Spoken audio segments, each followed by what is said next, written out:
Have you ever heard the phrase that God won't give you more than you can handle? Sounds nice, but that's not true.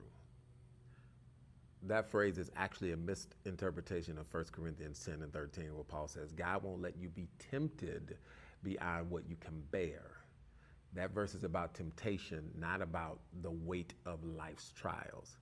The truth, God will absolutely give you more than you can handle. Yeah, I know, because I've lived it. I've walked through seasons where if I told you even a little bit of what I face, it'd shock you. And in those moments, I didn't say, oh, I got this. No, I cried out, God, I cannot handle this. And his response was, exactly, you can't, but I can.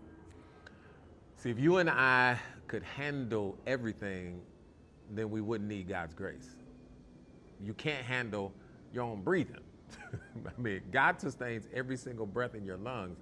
And that's the point. When life is too much for you, it's never too much for him. Paul heard God say it this way in 2 Corinthians 12 and 9. My grace is sufficient for you, for my power is made perfect in your weakness. James tells us that trials, yes, the stuff that we can't handle, are what grow our faith. God allows more than you can handle so that you'll stop relying on yourself and you'll start leaning on him.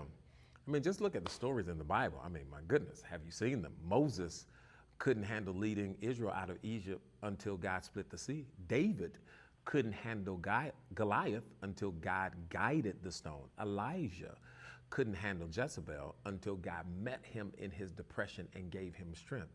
Job couldn't handle the loss of everything, but God restored him. Paul, I can keep going, couldn't handle the thorn in his flesh until he discovered God's grace was enough. So let's be honest, you cannot handle it all, but the good news is you don't have to. God never asked you to.